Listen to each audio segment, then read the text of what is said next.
Hello, Richard. I'm very happy. Hi, Andreas. Yes. Hello. Please let me introduce you first to our audience in both Basel and Singapore and everywhere else. My name is Andreas Ruby. I'm the director of the Swiss Architecture Museum, and I'm happy to welcome you for this fourth episode of our ongoing series of Instagram live talks with notable, reputable members of the architectural community and beyond about the question of whether or not COVID-19 will have an impact on our cities, on our architecture, on the way we plan, the relationship of the human race to nature. There are so many questions that are open. Many think this is kind of watershed moment or it could be a watershed moment in the ways in which we deal with our built environment, and many other questions as well. And that's reason enough for us to talk to a number of important figures from the world of building, of architectural design, urban design, landscape architecture, and so on, to have a discussion about it. It's of course a speculation, right? Because we're just at the beginning, we're hardly able to grasp what's going on. And it's a little bit of a stabbing in the dark. So this is not future telling by no means. We're not trying to predict anything that's going to happen in 3 months and will change radically our lives. But we're taking this moment to share a moment of joint reflection and consideration, because this pandemic is universal, right? It affects all of us at the same time, and there has rarely been a moment in the recent past, I guess, where you had the feeling that virtually everybody in the world thinks of that very thing at this very moment. And that's a strangely uniting moment, isn't it, Richard? Let me introduce you a little bit to the people that maybe are not so familiar with the work of WOHA. WOHA is one of the, I would say, most known architectural offices from Southeast Asia, because they have a worldwide presence. They have been operating for the past 20 years, I would say so, right? Even more? 26 already. Yeah. 26 years. So the office has a history, and it has a history for making bioclimatic architecture. I'm not particularly fond of that word, but what you can really say is that it's the attempt, and a very successful attempt, to come to terms with the environment in a tropical place. Singapore has a very tropical climate. It's nearly below the equator, has a very humid and hot climate, and it's thought to be as an environment where the AC makes living possible. And the work of WOHA has been very much about testing that assumption and figuring out the means of dealing in a very direct way with the physical environment. It's the first office that I've ever heard of that was thinking about and actually implementing natural ventilation systems in a high-rise in a tropical environment. So there's a lot of work that WOHA has done that tried things out almost for the first time, and maybe the most systematic, let's say, research topic of the office has been the desire to implement basically vegetation, natural vegetation in buildings, notable high-rise buildings, because we all know that Singapore is a very dense place, has a very dense footprint, and there's not much room to have green spaces as we may know it from other cities that have a larger footprint. So I invite you, if you don't know the work of WOHA, to look at their website, WOHA, WOHA.net. And there's a lot of material on it that is really worthwhile to checking out. Now, Richard, yes, even easier is our Instagram account, which is connected here. Absolutely, that's maybe the more speedy option. Maybe Richard, to start off our conversation, can you tell us a little bit about how you have lived personally, but also as an office through this pandemic so far? Yes, I guess. I mean, Singapore has been pretty lucky with COVID. Well, good management and lucky. So you know, I'm not personally touched by tragedy from it, and I think that's a little bit dangerous because you can end up just talking about your experience in a way that doesn't acknowledge a lot of suffering that so many people are going through. But as a country, I mean, that's probably quite true of most people in Singapore, is that we're not personally involved with death. There's only been 24 deaths so far in Singapore, so it hasn't been a very high number. But we've all been very much affected because the government's taking a lot of moves to control it with the lockdown circuit breaker, as they call it here. So we've all had to work from home since the beginning of April. And only just relaxing a little bit, but I'm still working from home. Our office, we're around 100 people. I think we have a few, 5 or 6 back in the office at the moment. But the general rule is if it's at all possible to stay home, you should stay home. And so that's been quite difficult because I think architecture is a very collaborative profession. We're used to doing everything around a round table and drawing together and sketching, so it's quite a shock to be alone in a room and figuring out ways of doing it digitally. Yeah. Okay. How would you explain the difference in numbers between different Asian places like Taiwan, South Korea, or also Singapore in fatalities in comparison with Europe and the US, where the death numbers the death toll is at times dramatic. What makes Singapore to keep these numbers so low? I think it really was, we had a dry run with SARS, and that was a very traumatic moment, I think, for countries. And I think the one you left out is Hong Kong. And they're really not getting any credit at the moment because there's so many other issues going on with them politically. But I was just checking, they've only had 4 deaths and 1,000 cases. So they're quite amazing as well, considering they had quite a difficulty closing off from mainland China. And they've got all these other issues going on. So I think that just shows you how the training of SARS and the behavior modifications that people were sort of already aware of and made very quickly in response to the news, how that could limit. And interestingly, a big difference between Singapore and Hong Kong was Hong Kong ignored the World Health Organization guideline on wearing masks and said, no, everybody wear masks, or they just did it because they'd done it with SARS. While Singapore was very obedient and told everyone there was no need to wear masks unless you were sick. And it obviously, I think, made a bit of a difference in the numbers. So yeah, but SARS was terrifying. I was here during SARS, and it was it was sort of you never knew, because they didn't do a lockdown, so it was sort of daily life, but you were really terrified that the next person you met would give it to you, and it was.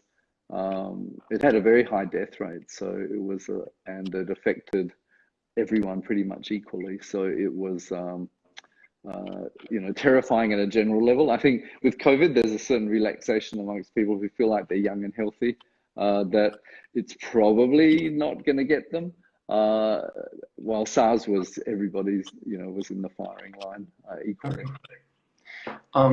There is an interesting difference between how populations deal with the lockdown measurements in Europe and in Asia. In Europe, we are experiencing right now a certain fatigue. We call it disaster fatigue, where people are kind of sick and tired of these lockdowns and they want to go outside. And at some moment, they almost can no longer or don't want any longer to accept these restrictions and pretend everything's all right. And often this causes the numbers to go up again. So there's a certain kind of difficulty in facing the severeness, the potential severeness of this situation. We don't hear these things from Asia, and generally the understanding is, oh yeah, that's because governments are so, powerful and impose these measurements just with in a way that there is no alternative for citizens to act differently. Is that true for Singapore? Are people basically just well suppressed by the government, and therefore act so savvy? I'm sure some people say it, but in general, I think there's a big difference between many Asian societies compared to Western democracies, which is really a very strong sense of the collective. And so there was really no, I didn't perceive any resistance, because we'd seen how it had worked with SARS, by everyone working together, you could get through it. And so there was, it was like, oh, here we go again. The sooner we get through this, the sooner we'll all be able to go back to normal. And so I think it was really very different, I think, from when you read about people in the US saying it's affecting their fundamental rights as a human being or their constitutional rights.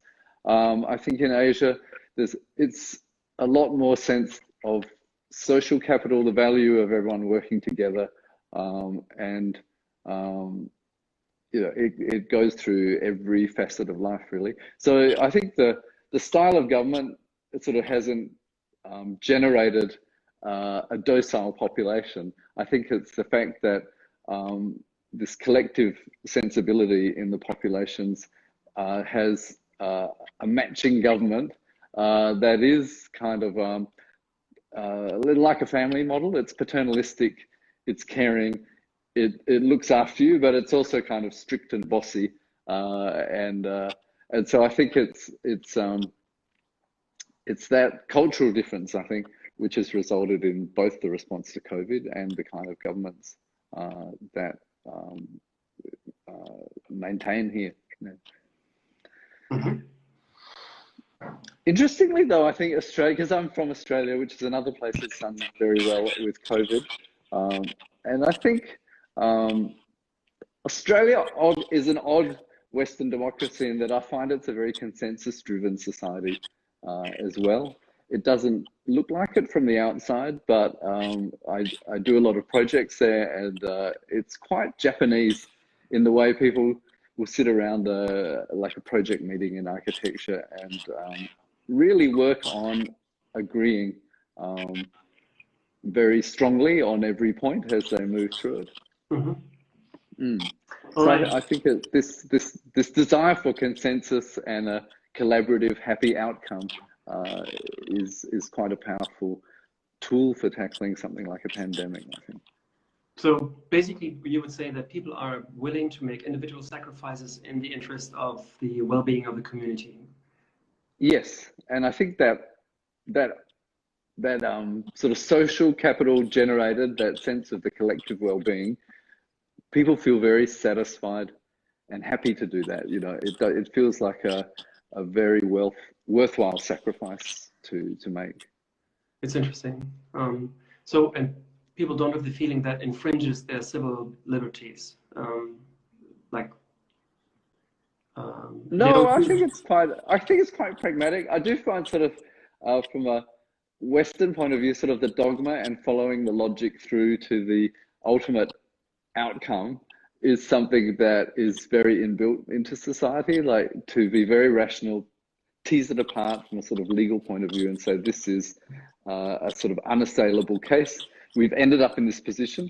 And I think somehow I find Asian societies are a lot more interested in relationships and win-win situations, and will back away from a dogmatic solution that seems to be driving division and conflict.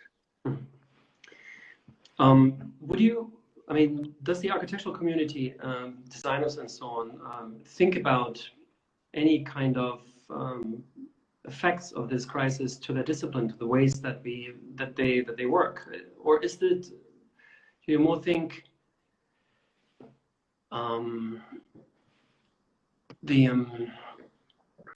do you more think that this is a healthcare problem and it needs to be dealt with in medical terms, or is there architects can actually deal with something like that?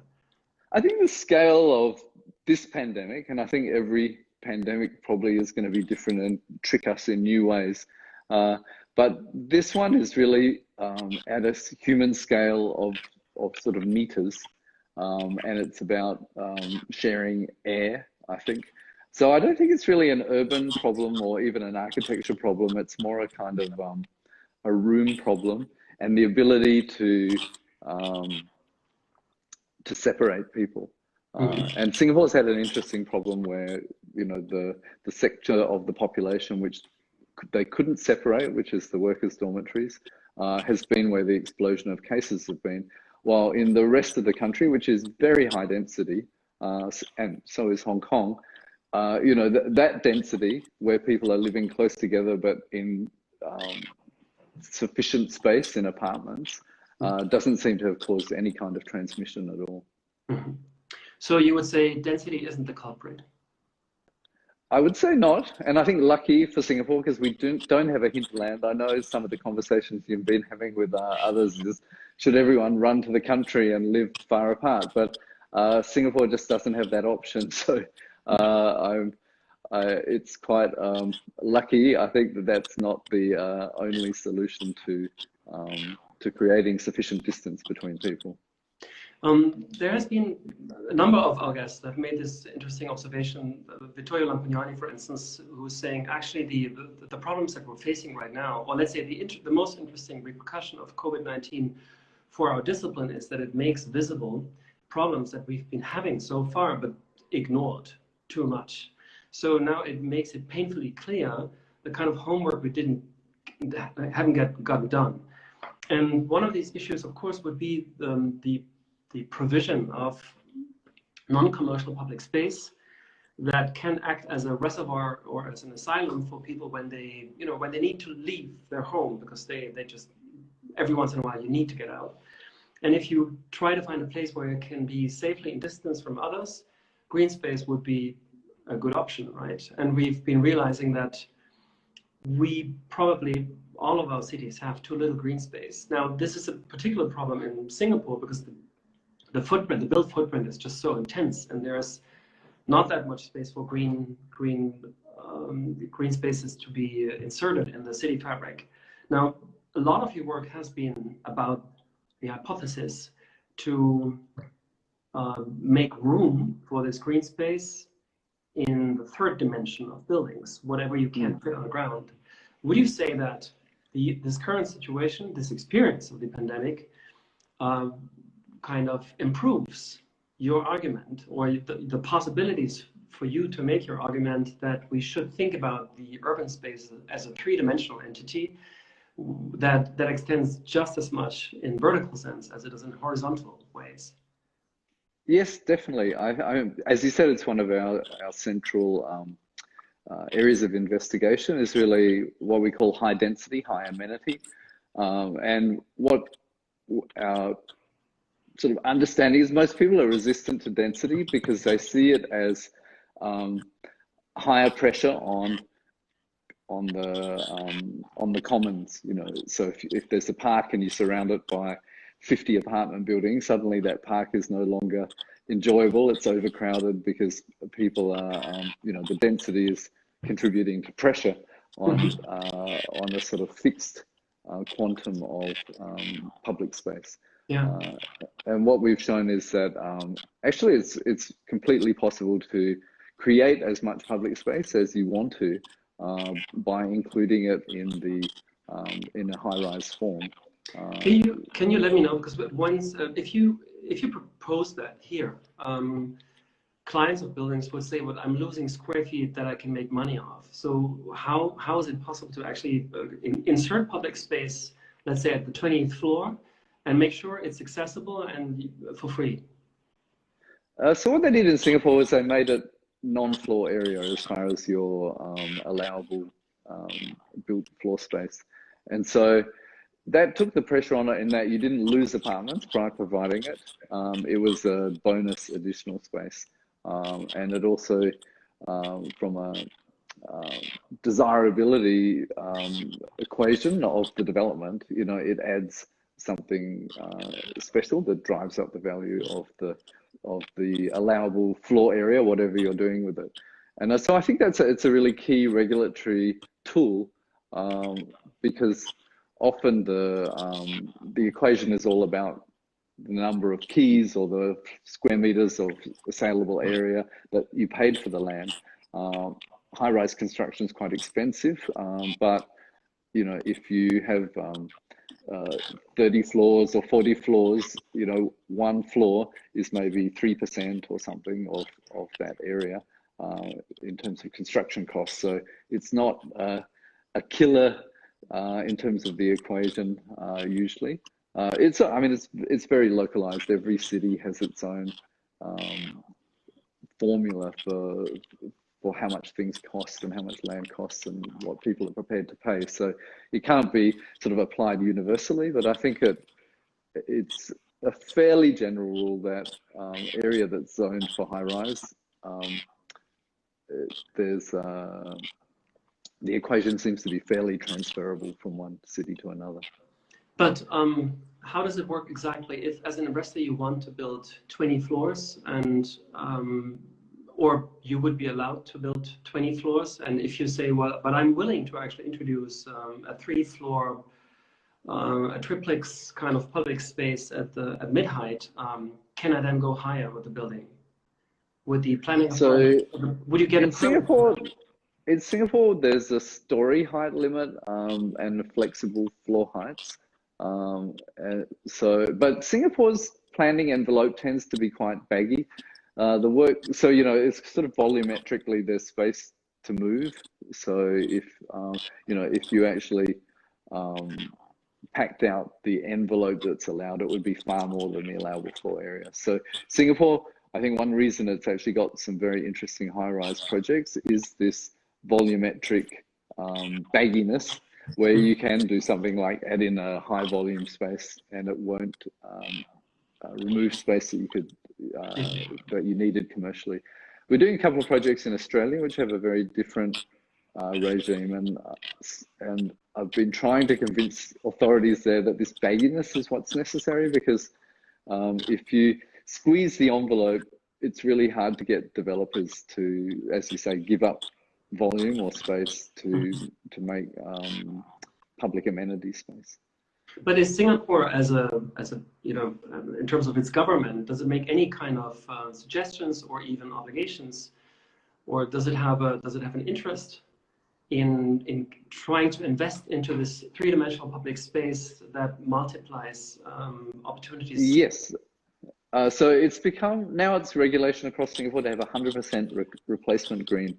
So that means the full area of the site has to be provided as greenery within the project. With every building?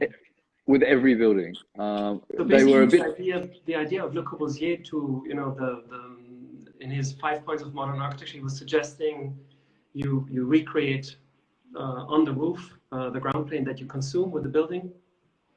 That is now government politics in Singapore then? Yes. And I think it's a very good idea, because I think once you do a level playing field like that, it just becomes part of the development equation. And then people get creative about ways of achieving that amount of greenery. So you get a sort of laboratory of experimentation. You also get an ecosystem of companies that can, you know, supply and maintain vertical greenery. And you get people start developing a lifestyle around these spaces too. Like you sort of expect to be able to have a barbecue up high in your tower and enjoy the view and bring your guests there. And so the older buildings that don't have that, people feel, you know, maybe they're a bit lacking. Okay.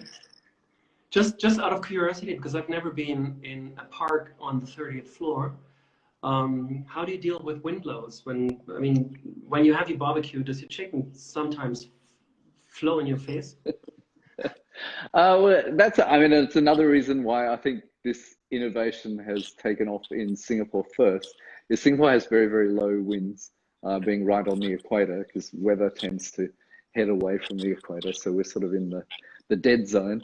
And so, in fact, the higher wind speeds you get here are very desirable. But they still might be only like 2 or 5 meters a second, maximum. And so it's seen as something nice. In fact, when we did our exhibition in Germany, in Frankfurt, our curator was saying, I don't know how to communicate the idea of pleasant wind in Germany, because for everyone in Germany, it's like the minute they hear we're trying to create wind, they think of rugging up and getting away from it. Well, Germans associate with wind basically producing energy and not personal pleasure. Let's focus a little bit on this, on one of the interesting live experiments of this Corona weeks. I don't know how it was in Singapore, but in Western Europe, pretty much from day one to another, the whole society, the work world, the world of labor, basically switched wherever it was possible from office work to home office. And it's interesting because before that, home office was considered kind of a sketchy option. Employers would assume you don't really want to work and you want to do your laundry while you work. So they were fearing of losing control over their employees. Suddenly there was no option. You had to do it. And it showed it is often possible, and actually often not with a reduction in productivity.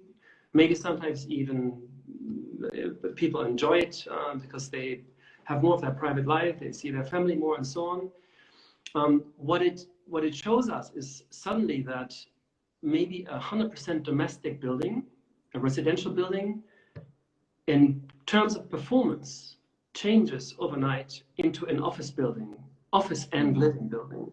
And it suggests a notion of, let's say, typological elasticity, where I would wonder, could we maintain this kind of ambiguity, this increase of options for new buildings that we're going to build after this? Meaning, could you imagine that the idea that the city should be a place of mixed use as much as possible to allow for many different activities to happen in close proximity, this idea will be more popular and more feasible also, so that we maybe no longer have pure office buildings, which are kind of a drag, or pure housing buildings, which are also somewhat unilateral.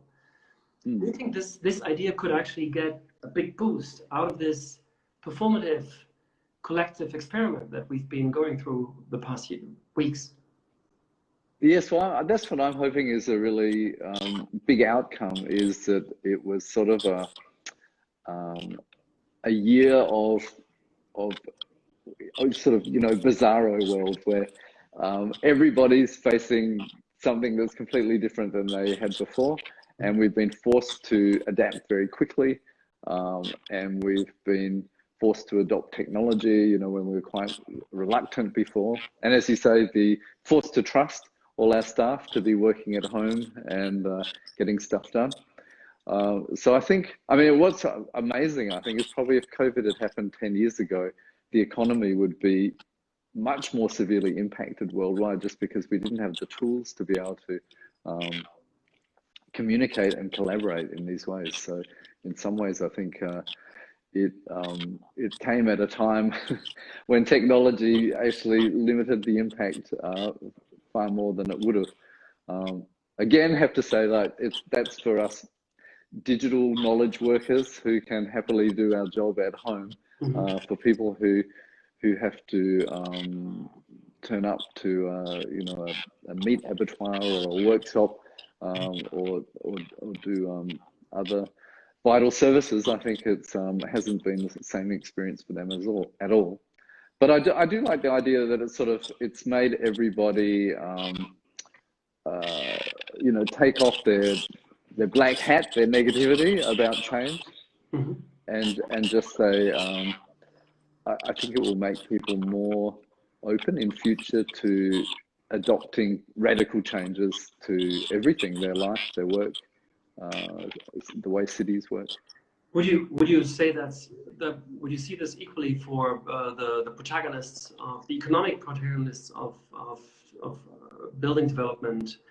I mean, because they have been one of the main reasons why monofunctional developments are still around, that you have like 100% condominium building or 100% office building. These things are built this way because they're easier to get financed, easier to sell and to manage. If you have a building with a lot of programmatic flexibility and complexity, the entire economic setup to produce it is a lot more difficult. And I think there's been some resistance, or actually strong resistance, from investors to consider these possibilities. Do you think it's possible to take a leap there as well and actually make people understand that if it's actually interesting for a city to offer a lot of mixed use developments, then there should be an economic interest as well to actually make it happen? Yeah. I think definitely. I mean, Singapore's not that resistant to that, and we have quite a few multi-use buildings. But one experience I do have with it, I think, which is the hardest part, is probably as simple as the fire regulations. They tend to be different for every use group and category. And once you start mixing them up, it can become very, very complicated to work out, how to apply codes, or if it's performance-based, running through, using performance-based fire assessment, that sort of thing, can quickly get quite technically difficult. So there's some sort of inertia there, I think, in terms of getting regulation to catch up with the desire to do it. But there's a lot of, as you said, it's not actually that hard to have people working from home. You just don't go to work, and it's already happened. So I think it'll be a lot more common in future. I do have to say, I know people with young kids, and they said it was absolute hell trying to homeschool and work. We had some people say, I can only have a meeting when my kids are asleep, having a nap, So I think they're really run ragged after 8 weeks of trying to be a teacher as well as an architect at the same time. Yeah, there's one thing that I find very interesting as a consequence of these past 2 months. There's almost, you have to, as you said before, leaving aside the devastating health victims and the fatalities, the casualties, which is of course a huge drama. But if we try to leave this aside for a moment, there has been another side to this experience, which is almost utopian, in the sense that many things that seemed unchangeable before suddenly were possible. We spoke about home office as one thing, but also another thing, which is very important in Europe, the organization of traffic, actually, and the dominance of the car as a means of transport in our cities. It's very difficult to challenge that and to make and to reduce the amount of space we allocate for the car. But in Milan, for instance, you have now a situation where I think 30% of the car space that was consumed by the car before is now taken away from the car and given to pedestrians and most notably cyclists. It's something that I have the feeling would not have been able to change in 10 years without this kind of extraordinary situation. So there's this situation, this emergency situation, has some way of unlocking gridlock conditions and kind of propelling change that we didn't believe were capable. So that's an experience that we have here in Europe. Would you say that's equally true for Singapore or Asia at large? Yes, I think so. In what areas would you say that could be observed? I think sort of globally, I think it's taken away, particularly from governments, when they say, oh, there's no money for that, we can't do this, this is entrenched. This situation has shown if something is critical enough, you just have to make the investment or find the funds and shift stuff around. So for me, I'm hoping for global warming and the climate emergency, that there's a kind of transfer of attitude to say the pandemic was in a very easy dry run for the kind of disruptions that the climate is going to unleash on us over the next 50 years. And that, you know, all those arguments that it's impossible to deal with these sort of situations that are so big are shot in the foot now, I think, because if something is important enough and urgent enough, the world's shown that incredible things can be done very, very quickly. Do you think this is going to last when this pandemic is over? Will we be able to conserve some of the changes of habits that we've been experiencing as possible right now, which are good for us and the environment? Or do you think there's going to be some kind of pull back into the old normal? I think it could go either way, but I mean, the experience in Asia from SARS was that there were long-lasting mental shifts that were caused by the experience of it. Even very small things like, you know, it always used to be for common dishes, everyone would use their chopsticks, and that was, you know, thousands of years, I think, of communal chopstick use in the bowl, and SARS killed that. Like now at restaurants and things, there's always a serving chopsticks. I mean, it's a very simple thing, but it's actually like some of those things about food and eating at home, I think, are the hardest things to change. And that was a sort of instant cultural shift that lasted. And even now, I mean, I find watching movies where people are all hugging each other and all over the other and close together, you sort of feel a bit of a repulsion going, what are they doing? That's crazy, rather than following the story. And so I think it does, and a sort of deep psychological issue, I think it changes the way you think about a whole lot of relationships. And I think if that can be tapped into as a positive need for change and the thought that things could be done differently and that the status quo wasn't that great in some ways and there could be other alternate universes that we can adopt, I think that's very exciting. So if we could say that the one thing we could learn and take away from this emergency situation is that maybe change is likelier to achieve than we think or we thought it was. What do you think would be the first challenge you would take on after this, when we can operate, so to speak, normally again? What do you think should be the most urgent project we should actually confront and tackle? Having gone through this experience of, let's say, the empowerment of our courage, what's the thing you would most love to go for as an architect? Well, as an architect, I think I'm definitely going to use it as a as a way of sort of tackling entrenched inertia to change in ways, you know, people say, oh, it's too hard to do it, it's not the way we want to do it, or people won't like it. I think it's like a great rallying call. Say, well, you know, last year in 2020, we all did these things so differently and it wasn't so bad. Why don't we change it? So I think for that sort of appetite for experimentation, I'm hoping that that's something we can draw on. I mean, personally, I think like business travel, I would love to cut 90% of it out of my future. Because I think it used to be seen as a personal insult if you didn't jump on a plane to go and meet a client. And I think now there's a real opportunity to say, hey, you know, there's a climate emergency. It worked fine during COVID. Let's really try and do it online. And if for some reason it's really tricky or there's something that we have to do in person, of course we can do that.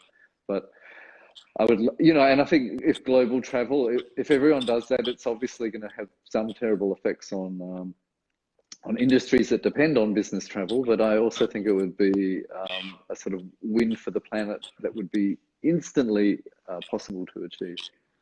Do you think it's possible that our global economy could localize a little bit more in the sense of that whatever you can produce and consume locally, you would prefer to do so, as opposed to, let's say, ship the stuff that you need from the farthest possible location on the planet simply because it's cheaper?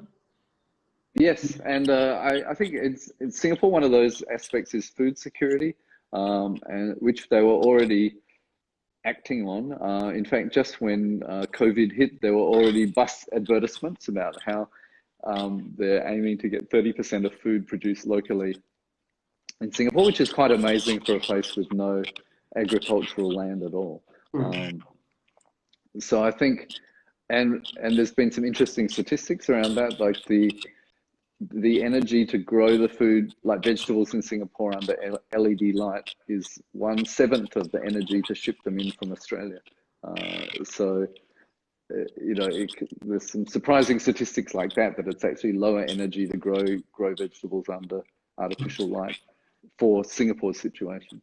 And so I think those programs will be accelerated because I think COVID made people see the dangers of the just-in-time global supply chain, how disruptive it can be. And I think we all haven't experienced it yet because I think we're sort of drawing down on stock worldwide, but I think there's going to be some very odd surprises, you know, when people visit a supermarket or try and buy something and find out that it's not going to be available for several months or maybe forever, you know, if companies had problems. And I think that's going to shock people because we've been so used to sort of unlimited everything in the global supply chain, with everything being manufactured cheaply in Asia and shipped around the world. It's a bit of a shock. Yeah. So maybe that will. And I think it'll be very positive. I think it's great that there will be local things, and I mean, even for some things like the heritage of, you know, fruit varieties and things that used to be developed locally based on the local climate, and they were. You know, they're all on the edge of disappearing, I think. So something like this may be able to bring back this kind of legacy and heritage and give it some life again. There's an important issue here which has to deal with, let's say, the different strata of urban populations, which you can roughly categorize between formally living populations and informal populations. Informal settlements make up a large part of the conditions of life in big cities, especially Latin America, Africa, but also Asia, and throughout the world, actually, in different degrees and percentages. These populations are particularly struck by lockdown conditions because simply they don't really have a place to recede to in which they can still be safe. Simply the proximity to others is so close that they can't make sure to actually be safe from each other if one is infected. And so far, this discourse has been very much oriented on the circumstances of let's say, the developed world, where we have infrastructures, we have protocols in place, we have healthcare systems that help us deal with a situation like this. Now, a large part of the population, of the urban population in particular, has no access to these kind of systems to make sure how they work, to make sure that they can survive. It is estimated or feared that the actual true big catastrophe is still about to happen in places like Africa and South America, especially in those kind of informal ghettos, which are like cities within the city, that have more or less invisible gates, but performatively are ultimately separate in their functioning from the rest of the city. Wouldn't we need to do something about that? And maybe particularly if you look to Singapore, because as we spoke about, dealing with your local situation is a good thing. The there has been much debate about and you mentioned it before, about the living conditions of foreign workers working in Singapore, who often live under very compressed conditions and difficult conditions of life, very segregated from the rest of the city. Wouldn't it be a moment for Singapore also to consider to kind of, let's say, tear down that wall, as Reagan once said? I suspect they're not going to tear down the wall, but they're going to improve the conditions behind the wall. Knowing Singapore's policy towards foreign workers, which is basically that it's a short-term employment contract. There's no path to citizenship for foreign workers who come to Singapore. It's like a 2-year contract, which may be renewed several times. But I do think worldwide, the sad thing is I think people are not motivated to fix any of these problems with informal settlements or slums or favelas and things until it affects them personally. So I think the idea, which happened in Europe, during the typhoid and cholera outbreaks and things, which led to the Garden City movement and the healthy city environment. So I think it's probably a good outcome of this COVID situation would be, I think, that cities start to take responsibility for these situations, and as it happened in the 19th century, to start having basic decent standards for everybody, and not a sort of two-speed or a two-standard situation. It's something that I think people are fond of blaming on economics and things, but I think it's one of those things, I think, with COVID, where you can see that things don't have to be the way they are. It seems a very easy fix. And I mean, although Singapore, I think, with the foreign workers has had some bad press, what they have done with their own population in terms of bringing them out of poverty and housing them in very high standard public housing, it has been spectacular in terms of the success with that sector of the population. Yeah, okay. One thing that bugs my mind a lot is, well, let's say a big part of the political question. Maybe that's something we can approach this discussion to a close. Well, let's say a big part of the political discussion here was contact tracing. Do we introduce an app that allows us to trace the movements of people in order to make sure who's been affected and who needs treatment and testing and stuff like this? The benefits on the healthcare side are obvious. I mean, nobody would agree and would disagree with that. On the other hand, there is this big fear of this kind of 1984 George Orwell super surveillance condition of a state that is able technologically to completely survey its population, and which, by way of the pandemic, is then also authorized to act out this kind of power.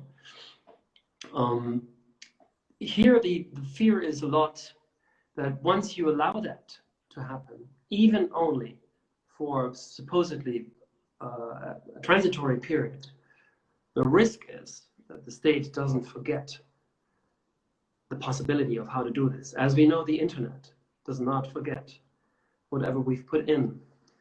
Do you have that discussion in Singapore too? Well, actually, Singapore, I was surprised how optional their tracking system was. They came out with it very quickly. But again, with that sense of the collective, everybody sent it to each other and said, quick, sign up for this. We've got to beat the disease. And I think there was a sense, I think, that you can delete it. They were quite careful to say it wasn't recording, it was anonymized and they could only access the data if it was unlocked through a link to a case. And I think as it was an app, you could delete. But to me, I think, I'm sort of more comfortable with the health department accessing it than than Facebook or or Google. You know, I think in a way the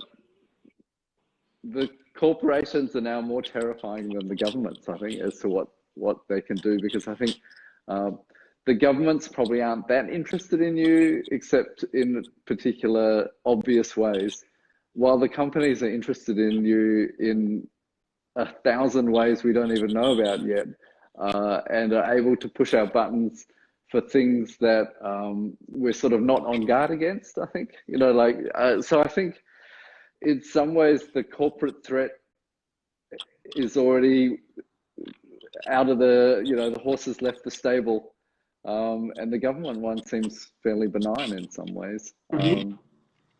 Yeah. It's interesting. A user, somebody who was following our discussion just made a comment and said, actually, Singapore announced today that it will give out wristbands to track location to the population. So as a general kind of digital piece of infrastructure that would allow tracking. Obviously, this I haven't read that one yet, so I'm not. So it's swiping through over your face. Actually, I don't think you can see it. It's visible for me. So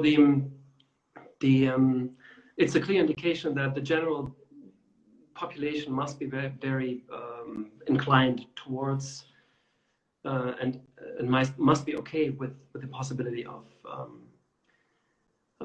Yeah, I think, I mean, and Singapore has got many systems that rely on your identification number. So we're already all numbered, and you know, it's kind of convenient in many ways to whether it's to pay for parking or to do various things. So I think it's people here are quite used to the idea and haven't found it abused, I guess, yet. Okay. Yeah. So I think it's there's definitely dangers, and I remember in my parents' generation in Australia, when there was an idea for an Australian identity card, that was everyone was very anti the government tracking them. I have a last question. We all had a lot of time, let's say, at home thinking about alone, as you were saying before, this kind of situation of working alone, quite indifference to when you were used to be working together with other people most of the time. And then when you're alone, you often develop ideas that maybe you wouldn't have had the time to indulge in. And I'm curious, in these weeks of working at home and thinking about the situation and trying to come to terms with this, did you have an idea or a desire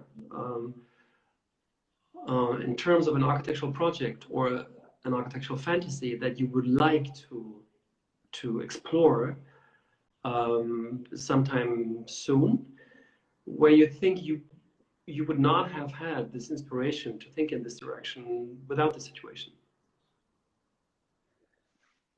Are there Corona design ideas?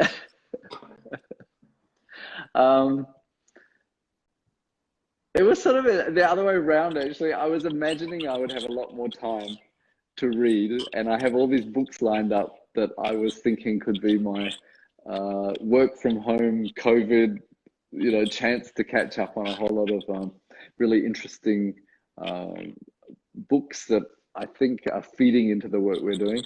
And instead, with the logistics of doing everything, and I think a bit of a drop in productivity, it's actually been really hard work and less time to dream and imagine these things. Having said that, though, I mean, just coincidentally, we've had a few competitions at the same time, which I was particularly excited and interested to read all these books about Aboriginal heritage in Australia. And there's a book called Dark Emu, which is amazing. I posted on my personal Instagram account if people are interested. Say that again. Is it Dark Emu? Okay. And it's a whole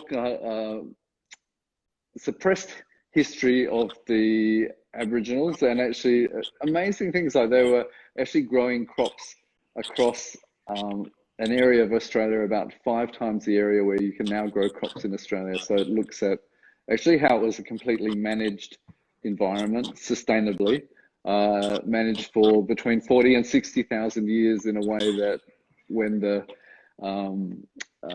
British arrived, they thought it looked like a gentleman's estate. They were amazed at how they could just ride their horse through this countryside. And it's, you know, only now this knowledge was known amongst different groups of people, but it's actually reached a sort of level where it's been researched and the evidence is there. There's still people alive who know about this. There's evidence in the landscape and in the trees. And so it's really this thing that we've all been searching for, like how do you live sustainably on this planet for generations?